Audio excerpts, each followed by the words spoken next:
जमलेल्या माझ्या तमाम हिंदू बांधवांनो, भगिनींनो, मातांनो,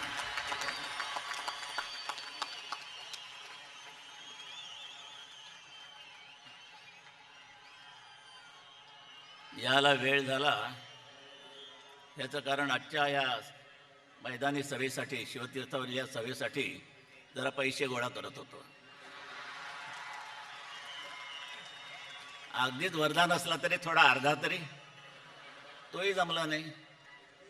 म्हटलं आता वेळ लावण्यात काही अर्थ नाही. आपण जनसागर माझ्याकरता वाट पाहत असेल आणि त्यांच्याकरता, तुमच्याकरता मी आज माझ्या दृष्टीने लवकर आलो. ठीक आहे. माझ्यापुढे एक प्रश्न पडला आहे.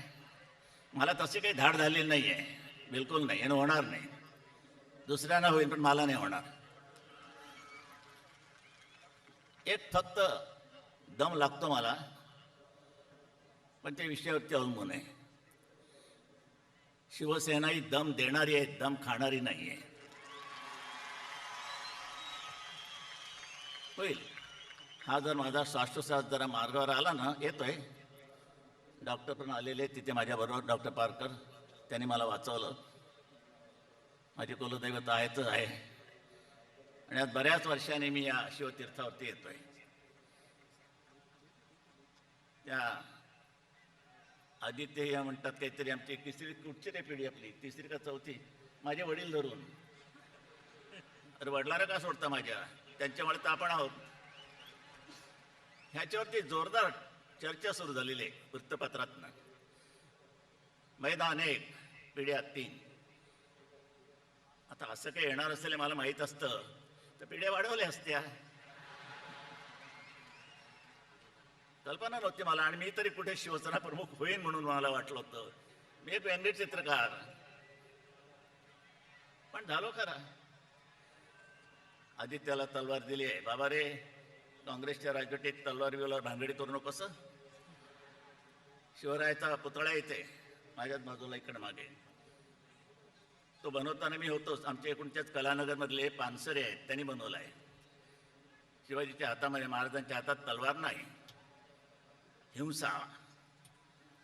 त्यांच्या स्वयंपाकघरामध्ये त्याला भाजी कापायला बायकोकडे चाकूत रे की विडी आहे तरी माहीत नाही, तर ती ठेवायची नाही. हिंसा कशाने काप, पण चाकू सुद्धा कात्री नाही.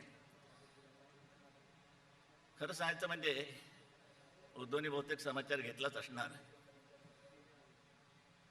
आणि त्यामुळे आता माझे मुद्दे काय आहेत मला माहीत नाही. पूर्वी ज्या स्टाईलमध्ये बोलत होतो अशी ही स्टाईल माझी कोणीतरी उचलली म्हणतात, मला माहीत नाही कोणी.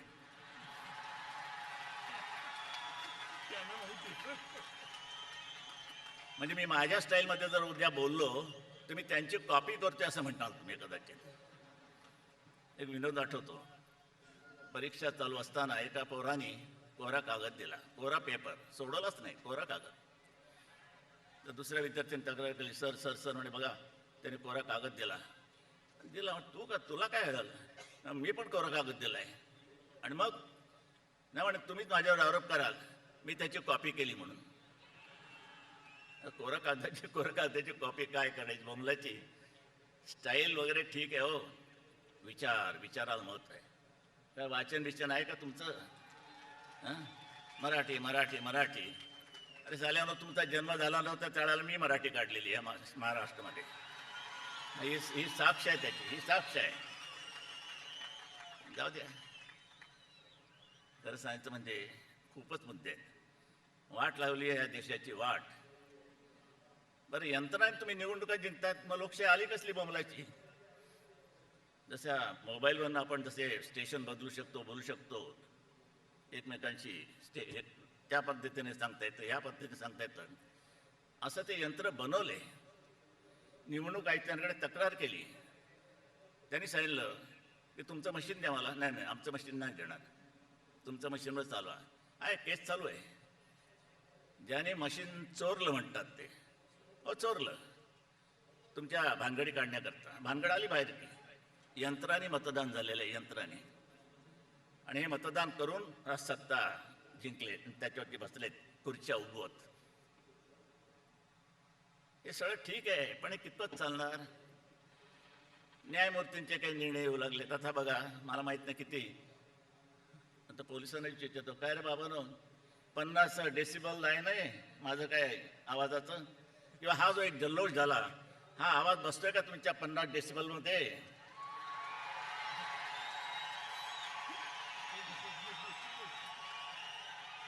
आणि आता आम्हाला झोपवा खाट्यावरती, आणि खटला भरा खटला. अरे खटला कसला भरताय? लाऊडस्पीकर एकाचे तोंडासमोर नाहीये तरी बोंबलतो. बघ काय ही डरकाळी, ही शिवतीर्थावरील डरकाळी. ही 50 डेसिबल मध्ये बसणार नाही, बसू शकणार नाही. यंत्र फाटेल पण आवाज नाही फुटणार. ही या शिवसेनेची तयारी आहे. काय दडपणार तुम्ही हा आवाज? ब्रह्मदेवाचा बाप जरी खाली उतरला तरी त्याला दाबता येणार नाही. काश्मीर चाललंय पेटते. या जवाहरलाल नेहरूंनी घाण करून ठेवलेली सगळी वाट लावली या देशाची. लांड्यांवरती प्रेम आणि घातलं त्या अब्दुल्लाच्या ह्याच्यामध्ये. किती किती घाण म्हणून. काश्मीर अजून धगधगते, अजून चर्चा. हा हिंदुस्थानचा भाग आहे का नाही? तू तुझ्या बापाचा आहे की नाही हे पहिल्यांदा ठरव, मग आमच्या भागाचा विचार करायला ये. चर्चा कसली करताय? गोळ्या घाला.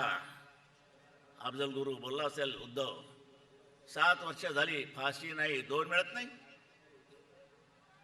काय हिजड्यांचं राज्य, हिजड्यांचं. मी मागे सुधीरभाऊ होते. सुधीरभाऊ माझे गाडी चालवायची तर स्टेशन वॅगन आमची एक नडी, मी ती कोकणाला देऊन टाकली स्टेशन वॅगन, आपलं ॲम्ब्युलन्स म्हणून. गाडीमध्ये माझी सभा झाली, गाडीत बसलो, अहो डास शिरले कोकणातले. कोकणात सुद्धा डास आहेत आणि प्रत्येक आपला मारतायत. पोलीस होते माझ्या गाडीत, त्यांनी प्रयत्न केला. म्हटलं जाऊ द्या, चोरानं पकडतायत नाही, तुम्ही डास काय पकडणार? मग शेवटी माझ्याकडे आमचा भालचंद्र ठाकूर आलाय की नाही मला माहीत नाही, आजारी आहे, फार जुना, शिवसेनेच्या जन्मापासून. त्यांना म्हटलं ठाकूर पुढच्या वेळेला एक 2-3 हिजडे गाव ह्याच्यामध्ये घेऊन ये आपल्या बसमध्ये. काय होईल? ते टाळ्या मारत बसतील. डास मिळाला न मिळाला, पण त्यांचं समाधान टाळ्या मारल्याच होईल, आपलं डास मेल्याच होईल. पण या काँग्रेस राजवटीमध्ये आता डासही थकले तो. कारण माझं एक वाक्य होतं, मग नाना पाटेकरांनी त्या मला वाटतं क्रांतीवीरामध्ये एक वाक्य घेतले ते, अरे एक मच्छर आदमी को हिजडा बनाता है. हे माझं वाक्य. नानांची कशी ते, मी नाना विचारलं, नाने तुझ्याकडे कसं आलं? आलं म्हणे. म्हटलं मच्छरनी दिलं का? नाही म्हणे. आता डास इतके थकलेत विचारू नका. आमच्या सोंडा वाकडे झाला तो. कारण काँग्रेस पक्षामध्ये एवढे हिजडे होते इतके, की आता चावायचं तरी कोणाला? सगळे झुकतात त्या सोनिया गांधीच्या समोर. ही हिजड्यांची अवलाद जो पण या देशाचे राज्य करते काँग्रेस पक्ष म्हणून, तो पण या देशाला चांगले दिवस येऊ शकणार नाही. आणि यंत्राने जर तुम्ही निवडणुका जिंकणार असाल तर उद्या मुडदे पडतील, मुडदे. तिरंगा उगीच नाही फडकत. आणि तिरंगाच्या साथीला माझ्या महाराजांचा भगवा झेंडा आहे, ते चिदंबरम. चालेल, एवढे ते नक्सलवादी दंतेवाडीमध्ये हल्ले करतायत, यांची लुंगी कशी नाही सुटत? काही नाही म्हणे, हा भगवा दहशतवाद आहे. असं हिरवा दहशतवाद तुम्हाला कधी दिसला नाही, भगवा दिसला. याचं कारण